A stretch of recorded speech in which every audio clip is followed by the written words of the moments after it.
Bienvenidos y bienvenidas a un episodio más de Efecto Pantalla. Hoy vamos a hablar de familias rebeldes. Pau, ¿qué tal? ¿Cómo estás? Hola Neus, muy bien, pues aquí listo para otra nueva conversación. Hoy, como decía, con familias rebeldes. ¿Por qué rebeldes? Pues porque son familias que se niegan a aceptar el modelo de digitalización que se ha impuesto pues, en muchos centros de enseñanza. Y lo vamos a hacer, Pau, cómo no, con un invitado pues rebelde, como no podría ser de otra manera. Él es Gil María Campos, ingeniero agrónomo con formación en el prestigioso MIT de Estados Unidos y uno de los fundadores de Desempantallados, una asociación de la que vamos a hablar ya mismo, Pau. Pues sí, yo estoy aquí observando a Gil María, que hoy lo tenemos aquí con nosotros, y así a priori no tiene mucha pinta de rebelde, pero vamos a ver qué nos cuenta. Buenas tardes y bienvenido al podcast. Buenas tardes, encantado de estar con vosotros hoy. Teníamos ganas, ¿verdad, Pau, de que viniera al podcast y de hablar un ratito de esas familias rebeldes, ¿no? Que nos hemos unido un poco para alzar la voz y mostrar nuestro desconforme, ¿no? Con este nuevo sistema que parece que se ha instaurado en muchos de los colegios de nuestro país, del mundo, como es en esa enseñanza digital, ¿no? Y en Desempantallados, pues sois un canal de apoyo a muchas familias que no estamos de acuerdo con esto. Correcto, somos, nos gusta decir, familias que ayudan a familias, ¿no? Y realmente una de las cosas que nos sorprende es que nunca ha habido somos pues padres y madres que preocupados por la educación de nuestros hijos, de repente nos empezamos a dar cuenta que había mucha gente que estaba viendo y sufriendo una situación de digitalización descontrolada en muchos centros educativos, ¿no? Desempantallados es una asociación que ya empieza a ser conocida, pero por si hay alguien que todavía no sabe lo que es Desempantallados, ¿nos puedes explicar qué es y qué es lo que hacéis?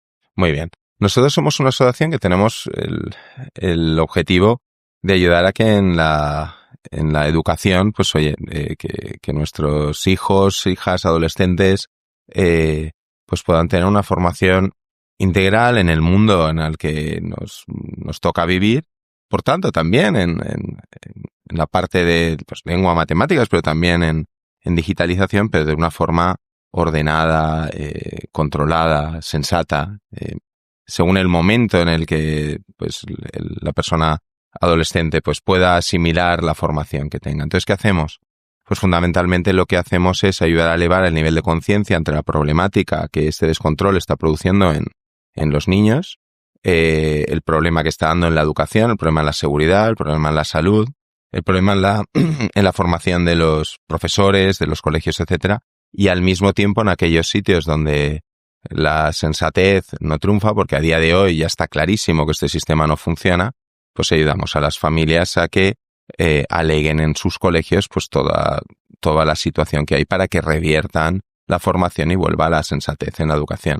Y al mismo tiempo colaboramos también y trabajamos con la administración pública para que las legislaciones vengan a transformar el problema que vivimos. Por dejarlo ya claro de entrada, ¿no? Por si hay alguien que nos esté escuchando que no nos conozca, enseguida os intente poner la etiqueta de estos son antipantallas. No sois EMIs que están contra la tecnología, ¿no? Que va, además, justamente algunos de los fundadores somos gente, como comentabais, pues que venimos hemos tenido la suerte de formarnos en universidades altamente tecnológicas y a veces decíamos, ostras, ¿cómo personas que venimos de lugares de alta formación tecnológica estamos en esto? No, justamente porque somos conocedores de las bondades que tiene la tecnología, pero también de los perjuicios y los problemas que tiene, podemos trabajar en que haya una digitalización ordenada. Entonces, no estamos en contra de las pantallas, trabajamos todos los días con herramientas digitales, pero entendemos que los chavales pues tienen su momento. Es como decir, oye, es que yo creo que con 6 años una persona no puede conducir un coche. No, es que estás en contra de los coches. Yo no estoy en contra de los coches. Bueno, estoy en contra de pues que los niños pues no tengan su cinturón de seguridad o no tengan X, pero ya conducirán cuando tengan que conducir. Para que llegue eso, pues primero tenemos que regular y hay unas normas de circulación, pues tiene que haber unas normas para la digitalización. No, es curioso que hayas comentado eso de que entre los fundadores de Desempantallados pues estáis varias personas que tenéis un conocimiento tecnológico, porque coincide con una percepción totalmente subjetiva que tenía yo, que alguna vez he comentado en el podcast. Yo tengo esta sensación de que a veces hay gente que conoce más la tecnología en el lado de los anti, por simplificar de alguna manera, y a veces tengo la sensación de que no hay ese mismo conocimiento en el lado de las escuelas, por ejemplo, ¿no? No sé si tú coincides. Correcto, sí, además es una... A ver, veamos, en la sociedad hay muchos problemas complejos que no sabemos resolver. Y normalmente son complejos porque tienen muchas aristas y nos cuesta tomar una decisión al respecto. Pero es que este caso, el caso de la digitalización en la educación, el caso de la digitalización, el uso de dispositivos móviles individuales en la vida, ya hay información contundente de lo que ocurre. Entonces, ¿por qué justamente la gente que está más capacitado en el uso de la tecnología es consciente de los problemas que tiene? Porque en el fondo hay un problema de falta de conciencia del problema. Es decir, claramente la digitalización actual está atentando contra la salud, la seguridad y la educación de los niños, y cuanto más sabes, más estudios hay, eso es más contundente. Entonces es indiscutible, pero al mismo tiempo hay mucha gente que todavía no tiene esa formación, o hay gente que tiene el interés para intentar desinformar a la gente. Hay un interés para desinformar a la gente. Entonces, ¿por qué motivos os oponéis precisamente a esa digitalización temprana? Por una cuestión muy, muy clara. Si hablamos de seguridad, obligar que un niño tenga un dispositivo individual y estudie en su casa con ese dispositivo individual significa meter un micrófono y una cámara en el cuarto de un niño desde los 7 años, 8 años, 9, durante su adolescencia. Eso ya es un peligro en la seguridad. Después, porque los sistemas de seguridad que se utilizan en los colegios, es decir, oye, pues si un colegio tiene un sistema de seguridad bien implantado, a partir de ahí empezaremos a hablar con una serie de cosas. Pero es que los sistemas de seguridad que hay implantados en los colegios tampoco están funcionando. A nivel de salud, todos los perjuicios, nosotros cuando empezamos, no estaban las diversas asociaciones clamando con los datos evidentes que hay ahora. Nosotros lo veíamos porque veíamos a los niños que sufrían esta situación, pero a nivel de salud, ya lo dice la Asociación de Pediatras, de oftalmólogos, de psiquiatras, etcétera, todos los problemas que están habiendo. Entonces, no es que nos opongamos a la digitalización, sino que pedimos lo mismo que hay en cualquier otro sector. Es decir, oye, ¿estaría bien que haya un laboratorio de química en un colegio? Fenomenal, pero tiene que haber una ducha de seguridad, tiene que haber una protección, tiene que haber unos guantes, tiene que haber... Oye, pues nos gusta que se hagan edificios, sí, pero tienen que cumplirse unas normas de seguridad y salud, un arnés, una protección, un casco, unos cursillos. ¿Queremos que se formen en digitalización los chavales? Sí, pero que tiene que haber pues un sistema con protección, unos profesores formados, unos niños formados, para la formación específica que se necesita. Y las horas limitadas, por ejemplo, porque nos oponemos también. Hay una limitación de exposición de cara a la vista.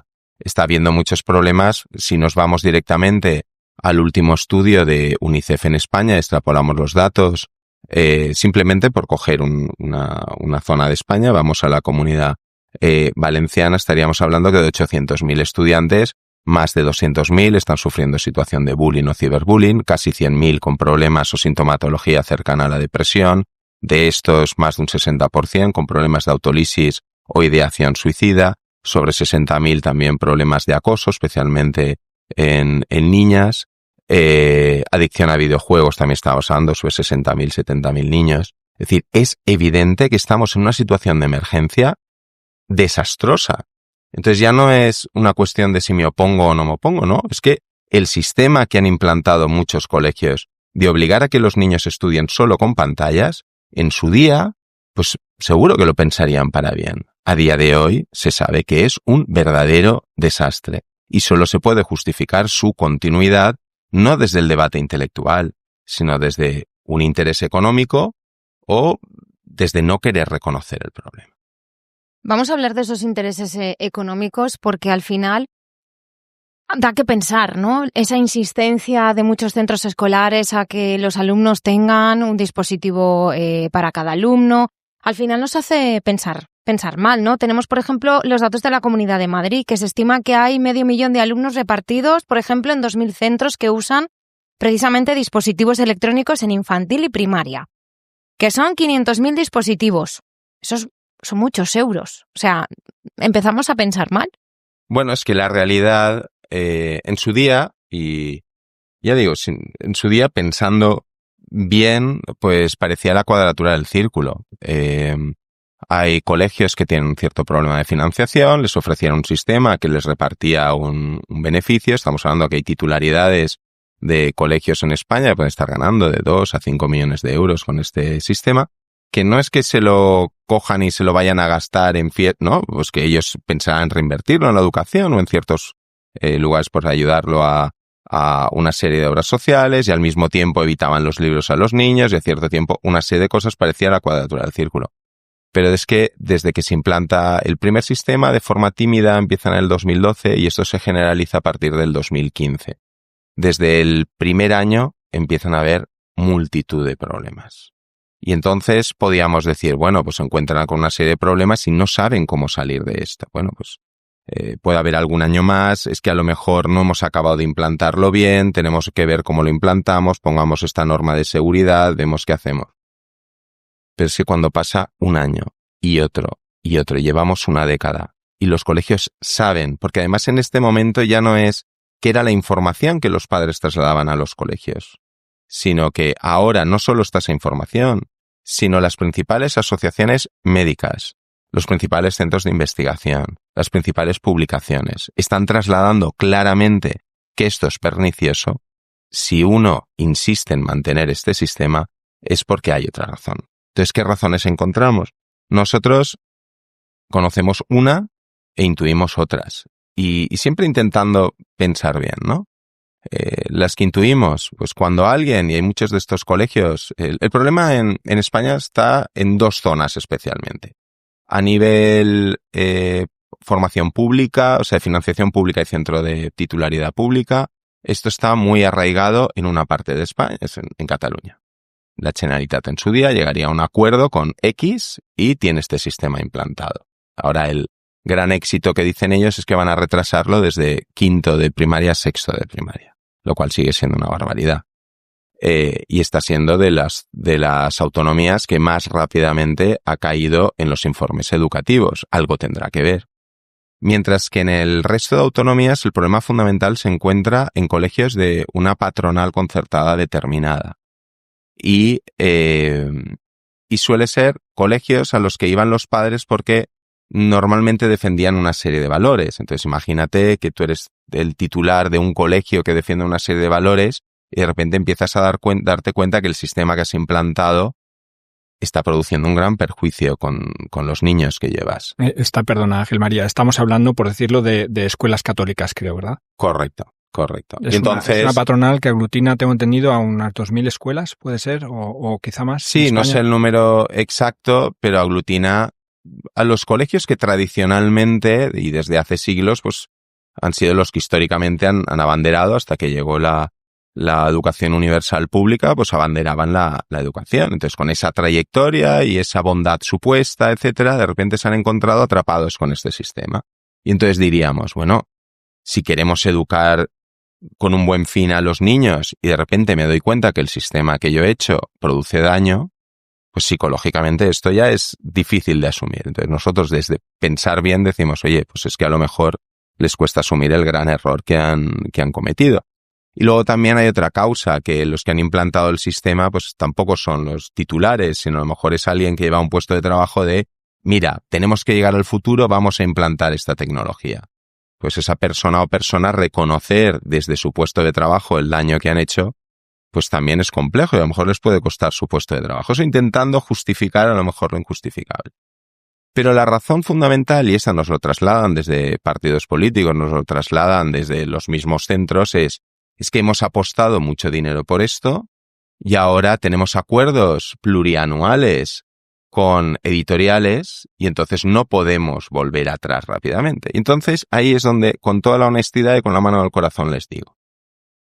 Imagínense que tenemos una empresa farmacéutica que desarrolla un producto y que ha llevado años de investigación y millones de investigación. Y el día 1 que lo pone en el mercado se ve que es pernicioso. Y entonces, ¿qué haríamos? Prohibir esa medicación, ¿no? No, en vez de eso diríamos, bueno, entendemos que como ustedes han invertido mucho en esta medicina, pues ahora van a tardar unos años hasta que recuperen el dinero invertido y entonces retirarán la medicina del mercado, etcétera. ¿A qué no haríamos eso? Entonces, ¿por qué se esgrime el argumento de, bueno, entendemos que se ha invertido en esta tecnología, ahora hemos visto que es mala para los niños, pero entended que como hemos invertido nos va a costar unos años recular? A ver, o es mala o no es mala. Entonces, ¿qué tenemos? ¿Que freír a una generación hasta que paliemos el error que han cometido? O directamente, señores, esto es pernicioso, porque ya sabemos que es pernicioso. Retiren este sistema, que ni es pedagógico, ni está funcionando, y voy a más. Las 4 cosas digitales que aprenden en 5 o 6 años van a estar obsoletas. O sea, que se produce un daño, no se aprende nada, ya se sabe, pues mira, se han equivocado en su inversión económica, lo sentimos mucho. Pero la vida de esos miles de niños que has citado es más importante que ese error cometido. Pero claro, nos hablas de un argumento que te han trasladado quizá en reuniones privadas con partidos políticos, pero ¿qué os dicen las propias escuelas que tienen implantado este modelo? ¿Cuál es su argumento para defender este modelo a día de hoy, que como tú dices ya hay estudios, ya se han pronunciado la Asociación Española de Pediatría, la Asociación Española de Psiquiatría Infantil, etcétera, ¿no? Varias sociedades médicas. ¿Qué os dicen? Mira, cuando hablamos oficialmente, conseguimos una vez que nos dijeran lo de los acuerdos plurianuales dentro de una titularidad de un colegio de esta patronal. Pero la mayoría de la información no la obtenemos de la dirección o la titularidad de los colegios. La sabemos por directores que a lo mejor han rechazado el sistema o por profesores que conocen cómo está la situación. ¿Qué es lo que ocurre? Que nos hablan, no nos dicen la verdad. Entonces ese es el gran problema que existe. Es decir, cuando uno va a un colegio en el que ha confiado toda su vida y le traslada lo que ocurre y lo que está viendo en los hijos, lo primero que te dicen es, eso no es verdad, esos problemas de no dormir de tu hijo o esa ansiedad o esto que ocurre es un caso puntual tuyo. Lo siguiente que ocurre es que te dicen que a lo mejor como padre o madre pues no lo estás haciendo bien. Cuando trasladas que hay algún problema en el aula, es que a lo mejor los profesores todavía no están formados. Esto es lo que empezaron a decir hace 5 años, cuando la gente que funda Desempantallados empieza a organizarse, incluso antes con familias que desde 2016 empezaron a sufrir este sistema. Pero claro, ahora ya lo siguen diciendo, pero es que ahora la gente se comunica, ya sabe dónde está el problema, y entonces están haciendo un ridículo espantoso. Porque cuando vas a un colegio que de forma sensata ha retirado ya este sistema, te dicen, es que sabemos que esto no funciona. Cuando vas a un colegio que ni siquiera lo puso y hablas con profesores capacitados con la formación adecuada en competencias digitales, hablas con ellos, te hablan como un ser humano normal.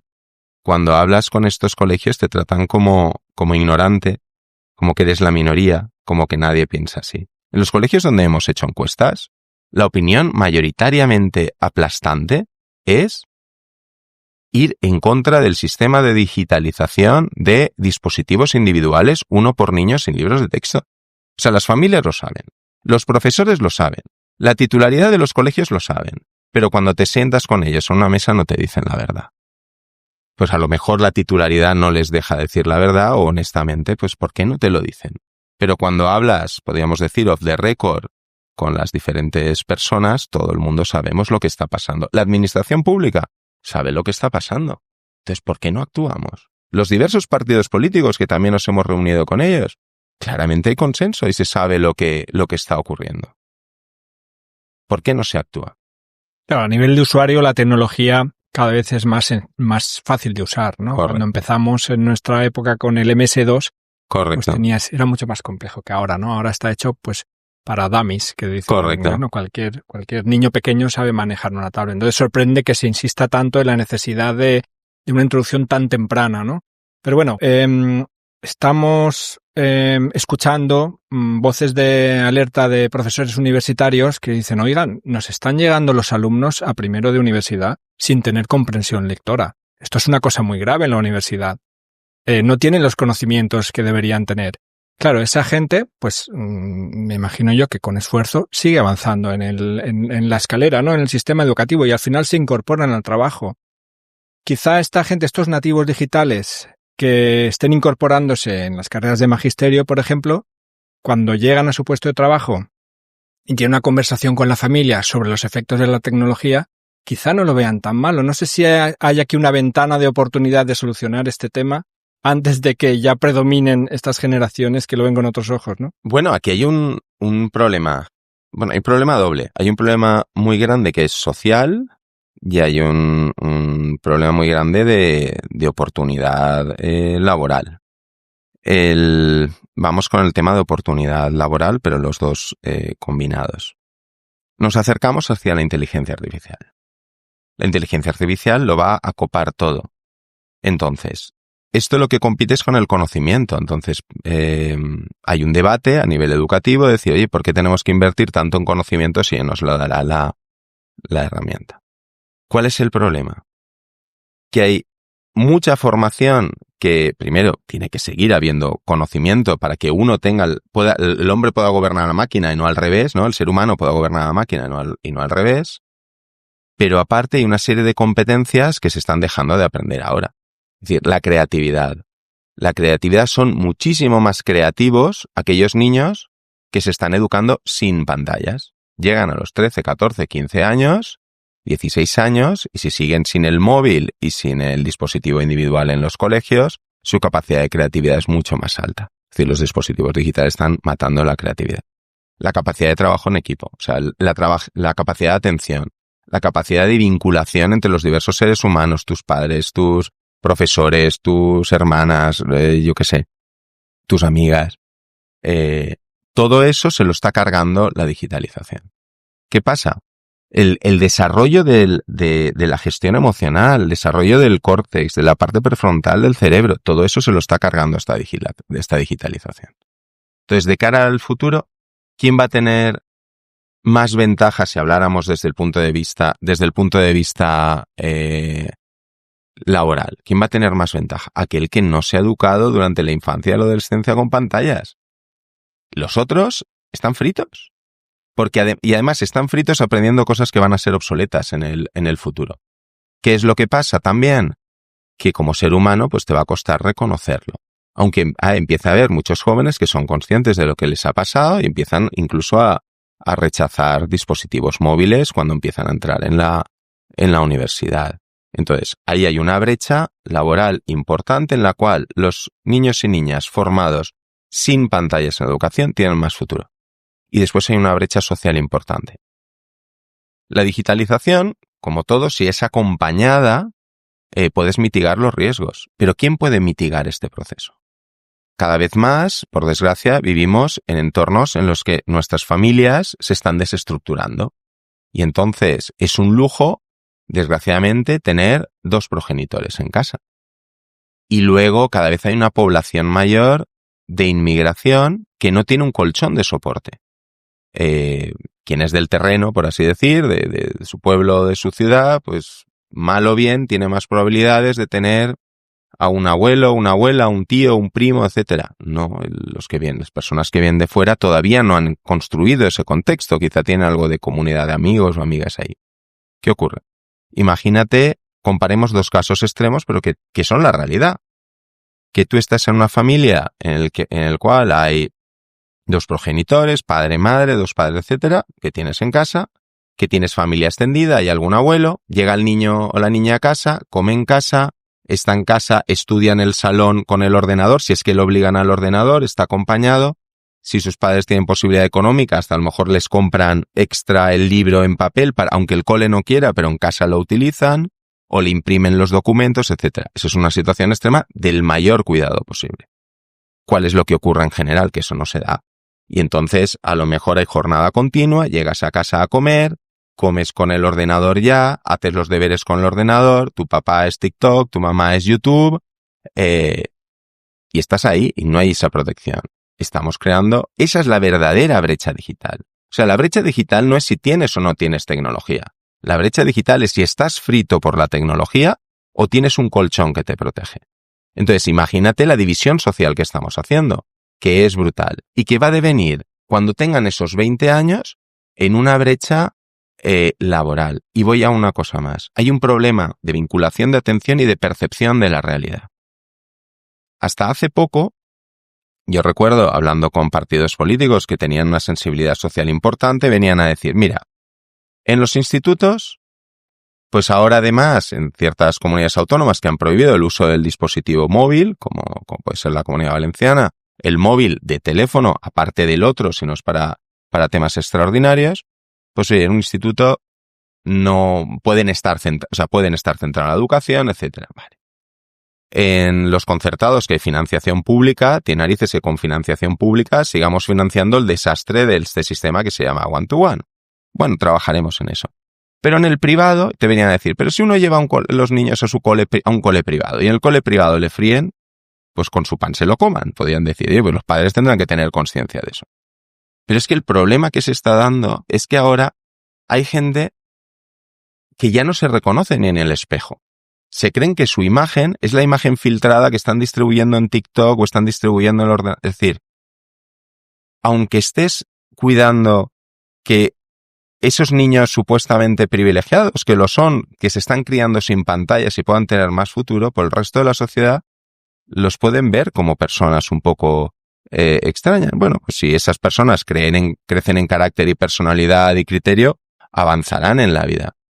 Pero incluso nos damos cuenta que no puedes decir, oye, pues si alguien se equivoca, con su pan se lo coman, o no. Es que puede ser muy peligroso que ciertas personas mal formadas lleguen, el caso que decíais, a esos 20, 30 años, tengan una posición laboral o X, por lo que sea, de mayor poder.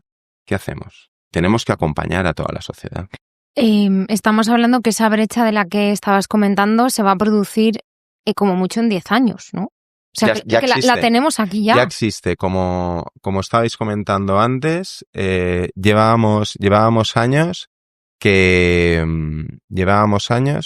hablabas con profesores de universidad y decían, bueno, empiezo a ver algo, Este año, con todos los profesores de universidad que estamos hablando, es impresionante el impacto del tipo de alumno que llega. Es decir, como siempre, hay de todo, pero la extensión de alumnos que vienen fritos con la tecnología es enorme. Estamos hablando en este año curso 25-26, ya empieza a ser evidente. Hablaba el otro día con un profesor en la Facultad de Psicología, que tienes que poder estar en juegos de rol, o tienes que entender y empatizar con el otro y ponerse en la posición. Alumnos de primero de psicología les costaba horrores. Y viene de aquí, de la digitalización. Entonces es muy problemático.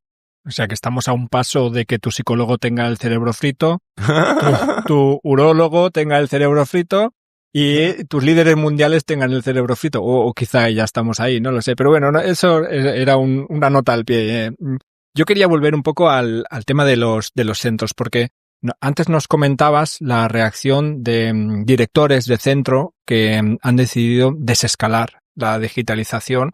Y yo quería preguntarte por la reacción de los que no han decidido desescalar. Yo sé que en Desempantallados hay muchas familias que están ahí peleando, pidiendo reuniones, hablando con los tutores, hablando con los directores. ¿Cuál es la respuesta que le dan estos directores que no quieren recular? Niegan la realidad, se escudan. Digamos que ahora les queda como una última barrera, ¿no? Negaban los problemas de salud, los siguen negando, los siguen negando o echan la culpa al teléfono móvil y a las familias, negaban los problemas de seguridad y los siguen negando, pero ya sabemos que esos problemas se dan en el colegio, y ahora pondré un ejemplo claro por qué se dan en los dispositivos móviles educativos antes que en el teléfono móvil muchas veces, y ahora se escudan en una cosa que es la libertad pedagógica. Oye, pues está muy bien la libertad pedagógica, yo entiendo que eso es algo importante, ¿no? Pero claro, eso es una falacia. Esto es como un arquitecto, y eso se dio en su día, no hay más que ir a la hemeroteca y buscar cuando los arquitectos sacaron las normas al final de los 90 de seguridad y salud en la construcción, y hubo alguna queja de decir, bueno, esto no lo podemos implantar automáticamente porque nos va a costar más, a lo mejor se está invadiendo nuestra capacidad de diseño, de creación. A ver, o los constructores, ¿no? Estos son películas. Los arquitectos hoy en día, con la buena protección, ojalá haya más en la construcción, están pudiendo hacer los diseños que quieran. Y un buen profesor o profesora va a poder hacer la pedagogía que venga de su tradición y misión educativa con una buena norma de seguridad y salud en la educación. Pero se han escudado en esa libertad educativa e incluso están intentando impugnar los decretos que están saliendo en las comunidades autónomas al respecto. Tú puedes dar perfectamente, además está demostrado, las competencias digitales sin obligar a que compre un dispositivo individual y sin obligar a que estudien con un ordenador en casa. Eso ya no es libertad pedagógica. Eso es un negocio. Eso es una venta. ¿Qué pasa en los colegios? Pues que si por varias generaciones de antiguos alumnos yo he creído en este colegio, mi tradición me dice que lo que diga la dirección es bueno, si siempre he querido a este colegio porque tenía una vinculación afectiva, aunque racionalmente vea que me están contando una milonga, pues el proceso de transformación es difícil. Entonces es verdad que hay muchas familias, especialmente gente que ha sido la que más ha apoyado los colegios, más consciente de la educación, que ha hablado con los colegios, ha peleado con ellos y en muchos casos ha dicho, pues mira, antes prefiero irme a otro colegio que me sigan aquí contando milongas si la dirección no cambia. Bueno, hay casos, no sé si esto lo puedo decir, hay casos donde es el propio colegio el que te invita a salir si no comulgas con el sistema one-to-one. Hay casos donde, como tú has explicado, los colegios se dan cuenta e intentan pues desescalar, pero también hay colegios muy enrocados en esto, ¿no? No solo estos colegios que menciono, que conocemos bien, que te invitan a marcharte si no compartes el modelo. También sabemos de un colegio en concreto donde se han llegado a prohibir los libros.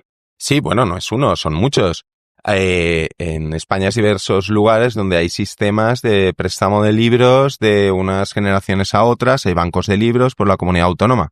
Hay muchos colegios que tienen los libros en la estantería o los tienen guardados y se los han dejado desde la administración autonómica y no dejan que los usen los niños. O los niños han comprado el libro y no les dejan que los usen. Todo eso es una irregularidad. Es decir, se está incumpliendo la ley de gratuidad, se están incumpliendo normas autonómicas, como no hay, por ejemplo, en la Comunidad Valenciana hay una norma clara desde el 2024, pero no hay un grupo suficiente de inspectores y hay tantos problemas porque estamos en una situación desbordada, no se está actuando. O sea, en la Comunidad Valenciana, por ejemplo, está prohibido el uso ordinario de los dispositivos digitales para la educación y se sigue haciendo en muchos colegios. Tiene que actuar la inspección. Ahora, por ejemplo, estamos esperando y no entenderíamos otra cosa que la administración pública saque una norma igual de clara, pero en este caso clara y evidente y con su explicación adjunta para acabar con este sistema. Porque si cada vez que ocurre esto tienen que ir las familias al colegio con el trauma que supone ir al colegio que tú quieres y que por tradición ha apoyado tu familia, se está produciendo división en los colegios, cosa que no queremos de ninguna de las maneras. Se está produciendo conflicto con los inspectores que deberían de estar actuando en otra serie de problemas. Se están dando cosas que se podían evitar simplemente con una norma mucho más clara, ¿no? Entonces esta situación de la dirección de los colegios son verdaderas milongas. Entonces nosotros, ¿qué decimos? Pues si uno quiere defender a sus hijos, ahora por ejemplo en marzo viene la matrícula, pues claramente no matriculen a sus hijos en colegios donde tienen sistema one-to-one. Es decir, si van a empezar el cole, infórmense, como van a infantil, ahí no van a tener en primero de infantil el ordenador. Infórmense lo que hacen en ese colegio, porque luego cambiar del colegio puede ser un conflicto.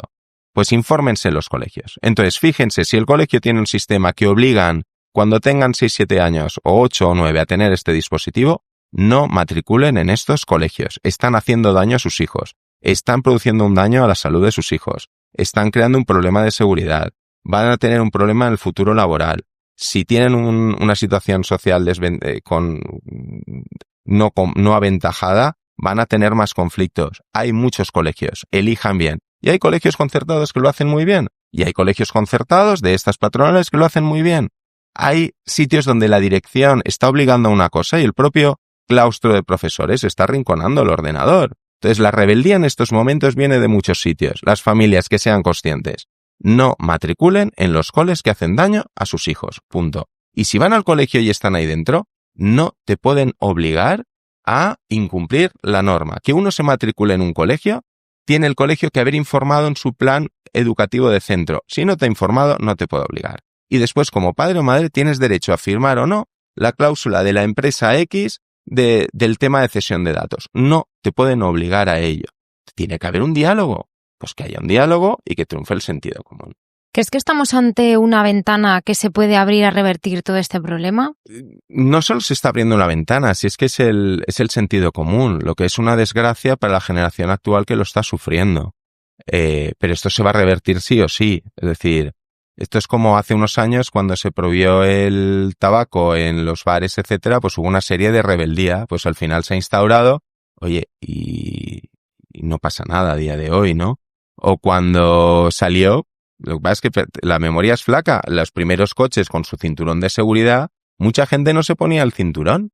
Y los que hemos vivido con el cinturón de seguridad del coche, entramos al coche, nos lo ponemos y no pasa absolutamente nada. Y la gente protestaba ante esto. Esto es exactamente igual. Aquí lo que tienen que decidir los directores del colegio son si son los abanderados del cambio o son los últimos colaboracionistas de la desgracia que están sufriendo los niños. Que lo elijan, porque el cambio se va a producir sí o sí. En la normativa el cambio se va a producir sí o sí. Lo que pasa es que están con ese negociado que decíamos, si hubiera sido una medicina lo hubieran cortado al día siguiente. Nos quedan 3, 4, 5 años de esto. Entonces, reculen ya, no hagan el ridículo, no pasen a la historia como los últimos que defendieron un sistema que hacía daño a los niños. Sean abanderados, hablen con las familias y digan, señores, nos hemos dado cuenta, nos hemos equivocado, vamos a cambiar, porque el sentido común lo pide. Tienen que elegir. Esa reflexión es individual, se la tienen que hacer los responsables de titularidad y los colegios.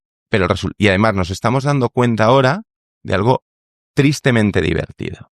En los colegios donde han reculado y donde nos costó mucho convencer, vamos a decir así, o ayudarles a entender esta cosa, la dirección de los colegios, ahora están empezando a informar a los colegios que están reculando no porque los padres protestaran, ni porque la administración ha cambiado la norma, sino porque ellos, siguiendo su tradición centenaria, tienen la capacidad para ser conscientes del daño que se han producido y son los primeros que han cambiado. Bueno, pues oye, que cuenten la milonga que quiera, pero lo importante es que dejen de hacer daño a los niños. Bueno, hay un síntoma claro y es que hace 10 años los colegios te vendían la pantalla como un modelo innovador. Yo creo que eso ya no hay ningún colegio que se le ocurra, ¿no? Ya no está bien visto y mucho menos se piensa que es innovador el tener una pantalla. Quizá ahí eso que estás comentando ahora sea la nueva corriente, ¿no? Lo innovador vuelve a ser lo analógico en los colegios. Yo sé que tú eres un optimista, nos acabas de decir que le das un plazo a esto de 3 a 5 años, pero me gustaría que comentases un poco la situación que hay en la Comunidad de Madrid ahora mismo, ¿no? Porque quizás si son 3 o 5 años no va a ser un camino llano tampoco, ¿no? Para la gente que no lo sepa, ¿puedes explicar lo que ha pasado en Madrid? Vale, sale un decreto y hay otras comunidades autónomas que avanzan en el mismo sentido, en la cual lo que se intenta es adaptar lo que dice la Asociación Española de Pediatría y los médicos al ámbito educativo. Entonces, restringir una serie de horas, el máximo, el uso de los dispositivos, que se empiecen a utilizar a partir de una cierta edad, etcétera. Entonces, algo de sentido común.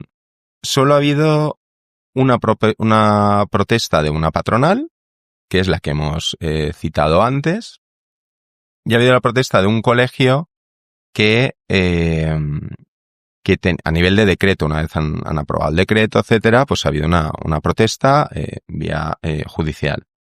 De un colegio que había recibido fondos Next y que había implantado un sistema y que no quiere perder ahora este dinero que había implantado. El único argumento que hemos citado antes, el único argumento que pone encima de la mesa, porque saben que no puede haber otros, esta patronal concertada, es la libertad pedagógica. ¿Qué es lo que está ocurriendo?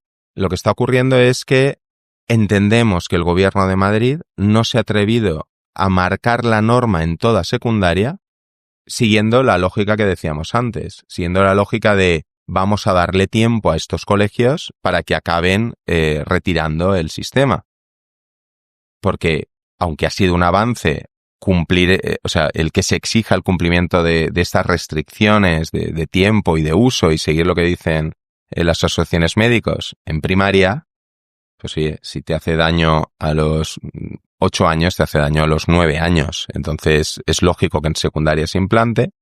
Y entonces hablando con ellos, pues parece ser que es una cuestión de tiempo. De decir, mira, hemos dado un primer golpe con primaria, vamos a dar el golpe definitivo en secundaria mientras estos colegios se adaptan.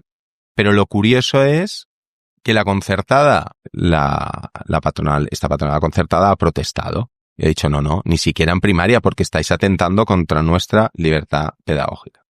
Bueno, más que una queja es una demanda judicial, ¿no? Al Correcto. final acabará decidiendo un juez Correcto. si se restringen las pantallas Correcto. en Madrid o no. Pero ¿no crees que esto puede tener un efecto disuasorio hacia otras administraciones o comunidades autónomas? Porque de hecho, hasta fecha de hoy, Madrid es la única que se ha atrevido a dar un paso en este sentido. Sí, digamos que a nivel de regulación, por ejemplo, iba a salir una norma similar en Asturias, que es una administración pública de otro signo político, y en el último momento, después de que la patronal dijo que lo iban también a impugnar, que iban a denunciar, etcétera, han reculado y lo han dejado, la administración pública ha dejado esto como una recomendación. ¿Puede ser un efecto disuasorio, por así decir? No lo sé. En Aragón tenemos claro, es que ahora van a elecciones, en Aragón tenemos claro que por lo que trasladaba la consejera, iba a ir con una norma similar a la de Madrid.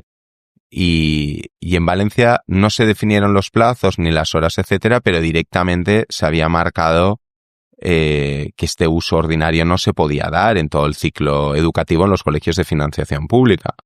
Pero es verdad que a día de hoy han sacado un decreto y tendrán que desarrollar órdenes, pero no se han atrevido a ir en esa línea. Entonces, nosotros lo que pensamos es que como que de forma tácita se está dando tiempo para que acaben de recortar este sistema.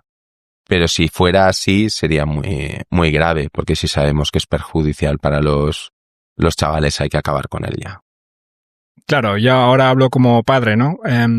Si tú piensas que esto es perjudicial, no es que lo pienses, es que te lo están diciendo las sociedades médicas. El colegio no protege a tus hijos. La titularidad del colegio no protege a tus hijos. Los políticos no protegen a tus hijos, pues no te queda otra que unirte a la rebelión. Correcto, es que esta es la cuestión. Y nosotros lo que planteamos, y aunque suene un poco extraño en el mundo de hoy, que hay palabras que no se utilizan, nosotros siempre que hablamos con padres y madres de diversos colegios de España y nos piden ayuda, les decimos que todo lo que haya que hacer hay que hacerlo con mucha paz y mucho amor. Mucho respeto al colegio, mucho respeto a la comunidad educativa, mucho respeto a los padres y madres que a lo mejor siguen pensando que tener un móvil desde los 5 años es maravilloso, lo cual es una barbaridad. Hay que tener mucho diálogo, hay que tener mucha paz y amor, pero hay que tener mucha asertividad. Entonces hay que saber que la patria potestad, es decir, la defensa, la responsabilidad civil subsidiaria última es de los padres y un padre ha de poder decidir en lo que le hace bien o le hace mal a su hijo en relación a seguridad y salud. Y sobre eso no está el colegio. Y desde esa asertividad, cuando uno habla con su colegio le contarán milongas, pero no le pueden imponer un sistema que hace daño a los hijos. Si uno va a un colegio privado, te lo podrán imponer. Pero si es un colegio de financiación pública, ya sea público o concertado, un instituto o un colegio concertado, no te pueden imponer el sistema. Entenderás que utilicen las pantallas en la educación del día a día siempre y cuando esté recogido en el proyecto educativo de centro, que no lo suele hacer, o en el proyecto de aula, que no lo suelen hacer, el plan anual del aula, que no lo suelen hacer, y tienes tus derechos. Hay que informarse y con asertividad, cariño y respeto hay que hablar con los colegios, hay que sacar el libro de texto si uno lo tiene encima de la mesa y, por supuesto, el ordenador, nada de que el niño lo utilice solo en casa, nada que el niño tenga ese ordenador solo en su casa, porque eso es la garantía para que dentro de medio año tengas muchos problemas en la familia. El proceso suele ser el siguiente. Uno empieza con este sistema cuando no sabe nada, confía en su colegio, al cabo de medio año dice, ostras, mi hijo parece que estudia más que antes porque no sale del cuarto, y al cabo del año quieres hablar con tu hijo y tu hijo ya ni te escucha ni habla contigo y aparece la frase que la hemos oído desgraciadamente muchas veces, he perdido a mi hijo. Es verdad que hay unos casos que como comentábamos antes, que hay un colchón y puedes tener ese nivel de conciencia, pero la situación mayoritaria es así. El acceso, o sea, las relaciones afectivo-sexuales son desastrosas. Desde que tienes un dispositivo móvil, llámese un teléfono, llámese un ordenador portátil, que no deja de ser lo mismo, más grande, al cabo de medio año, el visionado diario ordinario de lo que es pornografía está ahí encima de la mesa. El trastorno de lo que es una relación afectivo-sexual por parte de los jóvenes está ahí encima de la mesa. Es un desastre.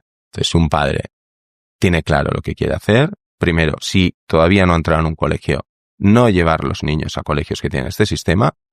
Si ya está en el colegio, ayudar a los profesores y ayudar a la dirección que sabe el problema a que salgan de este entuerto y a que cambien el sistema y a proteger a los chavales. Y por supuesto, que no den tampoco teléfonos móviles. Un dato muy importante. A partir de los 10-11 años, el 80% de los niños tiene un teléfono móvil. Esas responsabilidades de los padres y madres. Hasta en los colegios donde obligan al dispositivo individual, obligan a que el 100%, si no es que es un padre que es consciente y pelea la cosa, el 100% de los niños desde los 7 años tiene este dispositivo móvil. Fijaros la cantidad de niños que no tienen un teléfono móvil están quedándose fritos gracias a los dispositivos individuales de los colegios. La responsabilidad civil subsidiaria es de los colegios en estos casos. Si yo como padre doy un teléfono móvil a mi hijo, la responsabilidad es mía. Pero si es el colegio el que está obligando, lo utiliza en el aula, etcétera, la responsabilidad del delito que pueda ocurrir es de los profesores que lo están promoviendo y del colegio. Y eso lo tienen que saber los profesores. Porque antes o después empezarán a haber demandas y dirán, no lo sabía, no, es que ahora ya saben lo que está ocurriendo. Pues ya por terminar, si alguna familia se quiere unir a la rebelión y nos está escuchando, ¿qué hace? Pues en esto somos poco corporativos, pero en el caso de Desempantallados, felices de ayudarles. Y también tenemos en diversas zonas de España, pues en Cataluña está ISECALCAP, que tiene las ideas muy claras.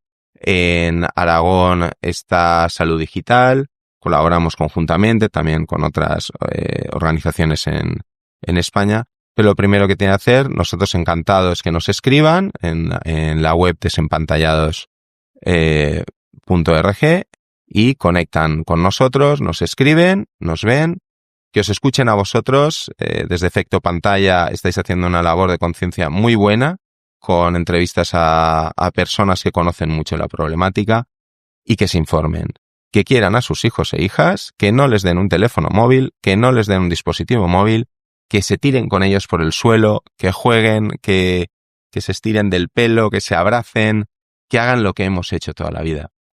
Porque cuando empezamos a pelear nos dijeron, estos dispositivos móviles, esta educación del one-to-one viene para quedarse. Y nosotros les dijimos, mira, y les decimos en este momento, esto se está acabando.